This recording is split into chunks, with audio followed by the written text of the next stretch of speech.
What it do, what it do. It's Dr. Jordan Seda coming to you live from New York City. Are you ready to go to health and back? All right, let's get it. So, we've concluded season one, we're kicking off season two, and we're coming in hot. I hope the beginning of 2022 has been a great start to all of you. And don't be afraid if things got in the way and life got difficult and goals that you were trying to go after in 2022 weren't exactly starting off on the right foot. And listen, it's a journey. It's hard. I get it. I'm with you. I'm currently, if you don't follow me on Instagram at dr.jordansada, just had to slide that in there. But if you don't follow what I'm doing right now, I have been trying gymnastics. I actually took a trapeze class recently. I'm still training capoeira and I'm still lifting twice a week. So trying to find a balance between all those activities while it has been cold as fuck in New York City for most of January. So there's been a lot of environmental changes, a lot of physical changes in my life that have not just convinced me that I need to take a break, but has led me to find better ways to be sustainable, to take care of myself. And just putting it out there, I'm still out there on the dating scene. I'm out there going out having drinks on Friday nights, and people are like, oh, well, we all know that alcohol is not going to help performance. It's going to interrupt our sleep. It's going to leave us dehydrated. But it's really difficult to become acquainted with people at this time when it's so cold. You can't really go out to a park. You can't really just go walk outside. You have to kind of just have dinner, which we all know on a first date isn't a really good idea because there could be a lack of connection that keeps you from wanting to stay there and enjoy your meal. And that's just the matter of fact. So it's been more drinking, which may or may not have an effect on my performance. I think it has, mainly for my sleep quality, but otherwise trying to still find a balance again between doing that, uh, staying fit, going after my business goals. So you're not alone if everything isn't going to plan right now, but remember why you are on the journey that you're on. Know that difficult times are transient, they're temporary. There are always going to be valleys, but there are going to be many peaks. So on the other side of struggle, there will be triumph. So stick with me here. That's why we're going into season two hot. I just wanted to share that backstory with you because I want you to remain encouraged that things will get better because I know they will for me. I actually booked a trip for myself to go to Italy very soon. I know people are like, oh, why would you do that by yourself, especially during COVID? You have to be comfortable being uncomfortable. I have to seize life by the horns, and I encourage you all to do the same. I have an opportunity to go now. I have an opportunity to try something new. I've never done international travel by myself, and I'm really looking forward to it. Meeting some people on the way, challenging myself to have to ask for directions or things of that nature that would normally make me a little bit anxious, but now I'm putting myself out there because I don't want to deprive myself of an experience of going to Italy where I'm half Italian.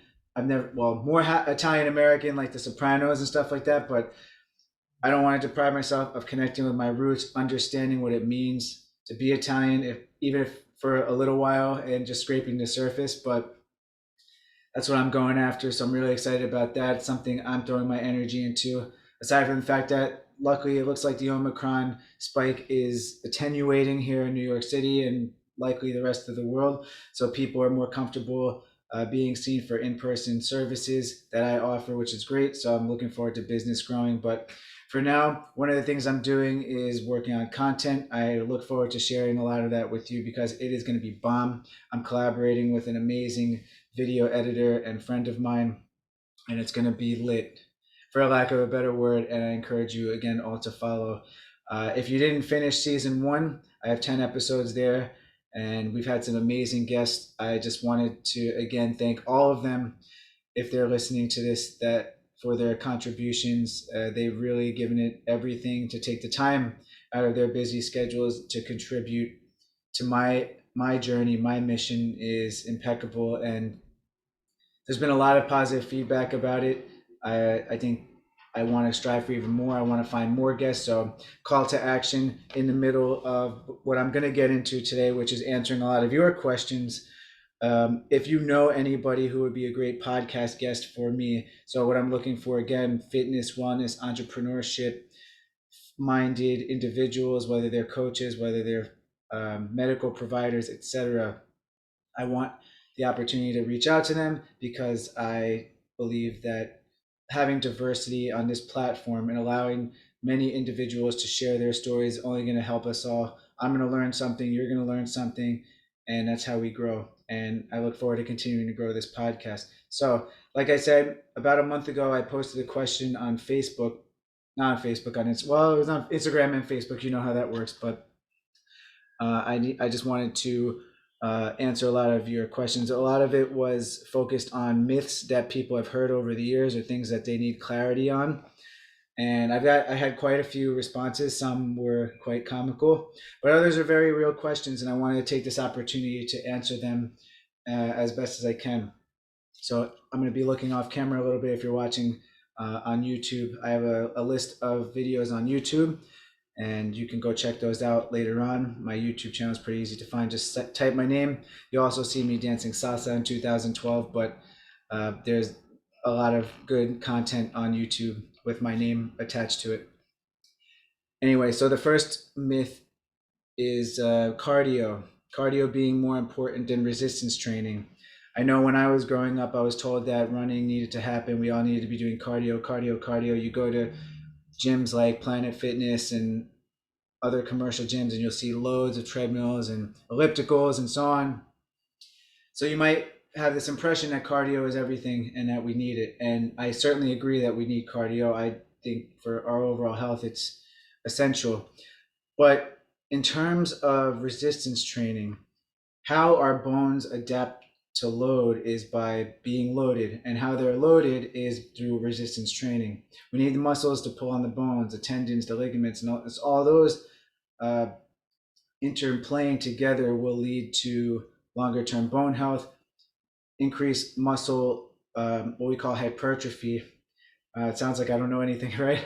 But hypertrophy, or a increase in muscle size. And if you want to go a little bit deeper into neuromuscular physiology, the amount of motor units per cross-sectional area of muscle fiber is only going to allow for more strength. You're going to have a greater metabolism because you're able to host more mitochondria. And for overall health, it's certainly beneficial to have more muscle and to continue to do resistance training. Now, that's not to say that we all need to be like jacked people when we're doing resistance training, but to prevent osteoporosis, to prevent a lot of metabolic disorders, resistance training is key. Now, on the other side of the spectrum, because I used to work primarily with powerlifters, I've seen that cardio tends to get left out of the program, where cardio is considered any amount of repetitions over five in a set of lifts, and that's like crazy to think that cardio is more than five because they get tired. For the most part, there are some powerlifters that incorporate cardio, and it's good, but for our overall health, to play around with our heart rate and to not get winded just walking up the stairs, I think cardio is important, but certainly resistance training offers tremendous value. So if you're worried about getting too bulky, that's another conversation that needs to be had in terms of the appropriate volume of exercise for you, because it's not all about just putting muscles on. Another thing is I'm not athletic and I'm too old to start now. Well, there's a saying that I think many of us adopt, that is, everyone is an athlete. I think you're an athlete if you want to be an athlete. Everyone has a foundational capability to be good at something. So whether that your sport of choice is going to the gym and lifting heavy barbells, I've gone from being a baseball player to a salsa dancer to a rugby player to a barbell athlete to a capoeirista, and now I'm doing gymnastics. So it's all like, yes, I have a lot of athletic potential and it allows me to transfer between sports. I don't want to say easily, but relatively easily. Um, so I'm grateful for that. But if you want to move, you're made to move. And I think there's a lot of inherent potential in all of us to do it. It's certainly very ill advised to think that we're incapable of doing any sort of movement. I think the challenge has been historically, how do you find your entry point, because a lot of people think that they need to do like a heavy amount of deadlifts or they need to go run 5 miles in order to affect change. But sometimes you just need to start somewhere else, maybe lesser volume exercises, lesser intensity, and finding things that you enjoy. Again, I go back to it all the time. It's so massive to connect with an exercise because you start with passion, you start with motivation, and that'll get you along like past your New Year's resolution for a couple of weeks. It'll keep you going, but then eventually you're gonna fall off if it's not a habit, if you're not connected to something, if something doesn't always bring you happiness. I think once you're able to find happiness in exercise, it's going to be part of your life forever, whether it be that particular mode of exercise or exercise in general. So you're never too old, you're never too unathletic to find something that you can connect with and be happy with. So thank you, Monica. Shout out, Monica, for that question and for all your Italian recommendations, which I look forward to feasting on literally in a couple weeks. Again, next question. The only way to lose weight is by doing cardio. So, yes, I've heard that before, but certainly as I go back to the first question that was asked, if you can program exercise so that you spend a certain amount of time in work without rest, you can lose weight by doing resistance training as well. You can do, I know high intensity training is popular, but it doesn't have to be in the sense of a boot camp. It could be pushing 3 rep maxes of a particular bench press or a squat and not allowing yourself enough time to, well, you want to allow your nervous system enough time to recover, but not taking like 10 minutes of rest between sets. If you work relatively quickly, arbitrarily like 3 to 5 minutes between sets, I think that's enough to give your nervous system an opportunity to recover, but you'll be able to continue to push heavy intensities. Your body is going to adapt, and oftentimes we utilize our carbs and our fat storage uh, primarily. And the thing about weight loss, and I think the answer to this question might be a little bit jaded, is because weight loss doesn't always come in the form of fat. Oftentimes, initially, we lose water weight, and whether you do cardio or whether you do, well, cardio certainly will decrease that pretty quickly. But even if you're doing resistance training, you're going to sweat, you're going to expend a lot of energy, and either way, you're going to get a result. I don't know exactly what the research would be about the the timeliness of losing weight doing cardio versus strength training, because it also is very difficult to compare contrast in individuals, like how much exercise, how much running or how much elliptical versus the same amount of intensity in like a squat program or a boot camp. It's really difficult to say, but weight, and I could tell you from experience, weight loss number one occurs in the kitchen first. So you have to make modifications to your diet and what you're consuming.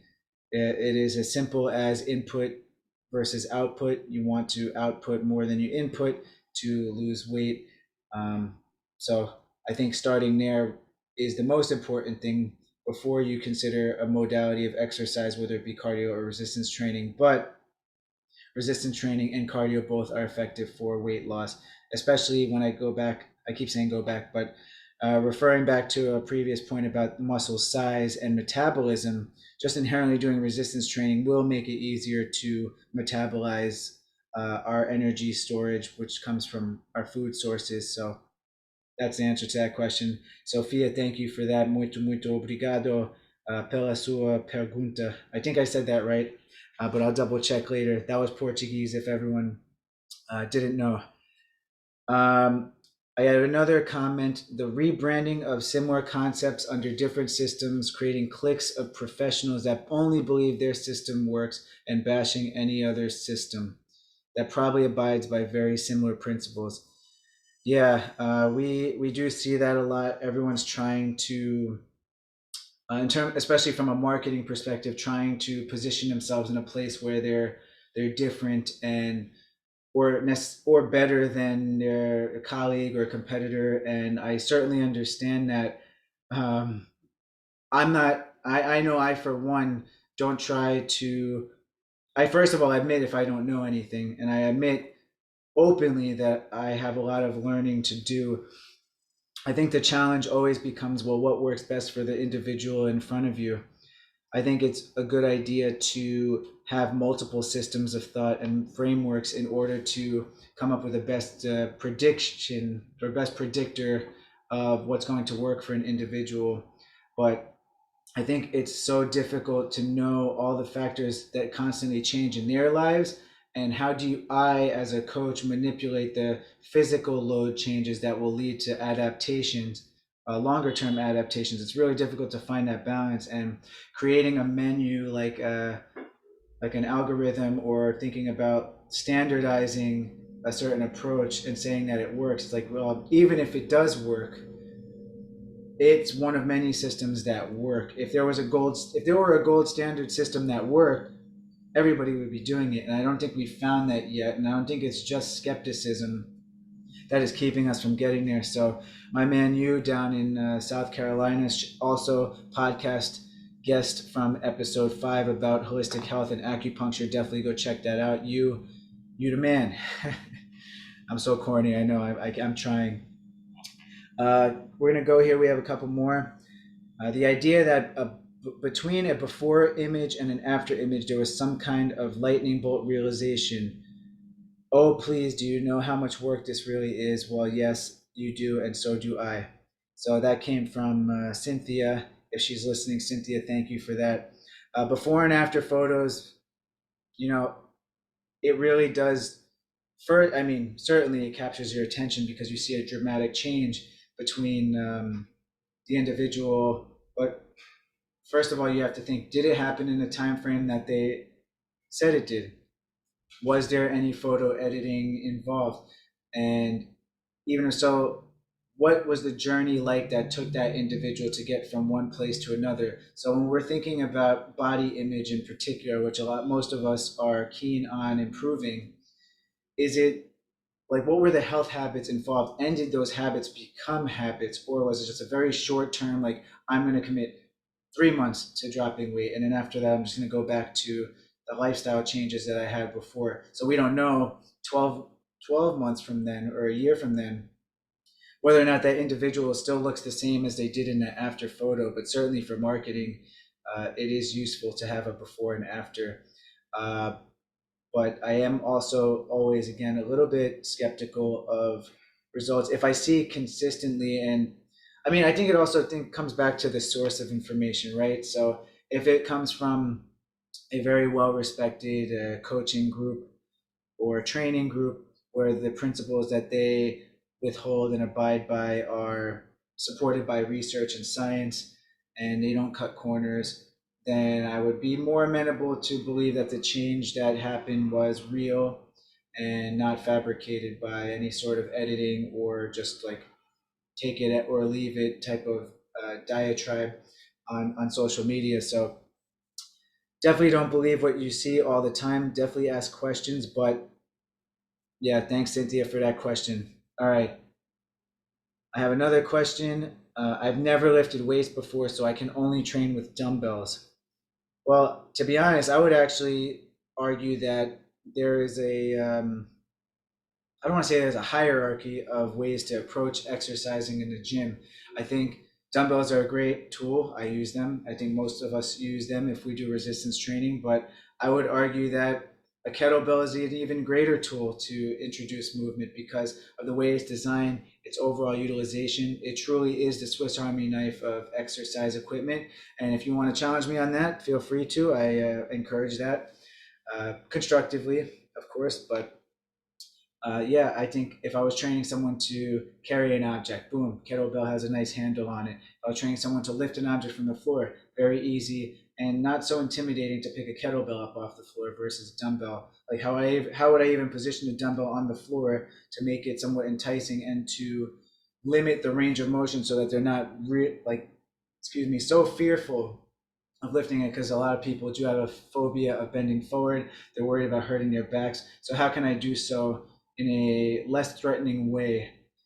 And part of that is using a kettlebell. Or if we want to scale it back even more, You can go on a machine. There's no shame in going on a machine. I use machines sometimes. They're pretty user friendly and pretty easy to use.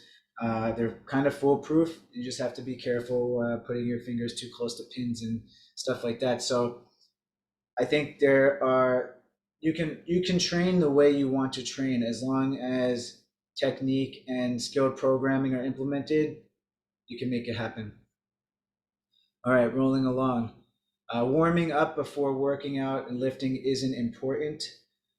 The only argument I would use to support that would be define warming up.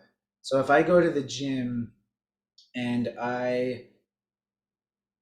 well, twofold. If I rode a bike to the gym or I walk to the gym, I wouldn't also say that I need to get on a treadmill or a bike to warm up. Now, saying that if you perform better after doing a couple minutes on either one of those, then absolutely. But what is your intention in the gym? If your intention in a gym is to go like a higher intensity activity, would I really want to push too hard and get tired before I attempt a heavy rep? And certainly, if I am attempting a heavy rep with like the squat or a bench, my warm up will be built into the sets. So I will have warm up sets at progressively increasing intensities until I get to my working set.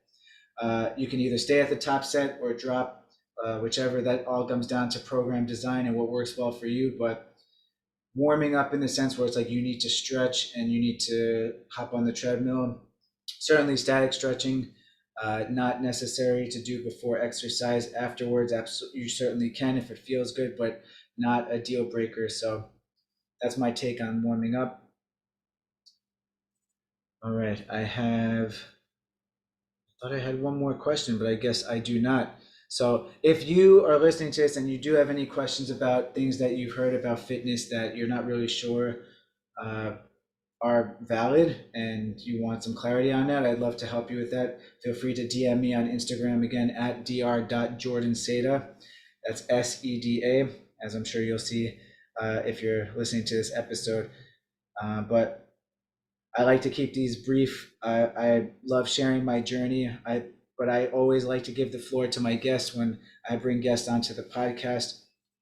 I think I filled you in on what's going on with my life and where it's going. And I know things are only going to get better. If you'd like to be part of my email list, you can, again, DM me on Instagram, or you can visit my website, which is theabstractphysio.com. I have plenty of resources, including blog content that I've written over the years, but you can also contact me through there. You can schedule sessions to talk to me through my schedule now button on my website and either talk to me about potentially becoming my client or just anything related to fitness. I, again, want to be a resource for you to enable you, make you believe. Like, for fuck's sake, I went on a trapeze the other day. Like, if you would have told me I would do that, you'd be so far out of your mind. I wouldn't even know what to say. So you can do anything. I've challenged myself. I love challenging myself. It's the only way I improve. It's not easy. I get nervous. I'm not perfect. My body's been getting hurt sometimes. It doesn't mean I'm ill-advised. I'm pretty well understanding of my bodily sensations and how much to push it. And I think if you can appreciate that it's a journey and that things aren't always going to work out, you're going to be fine. All right. But other than that, it's been real beautiful, people. I look forward to talking to you again soon. But for now, get out there and make shit happen.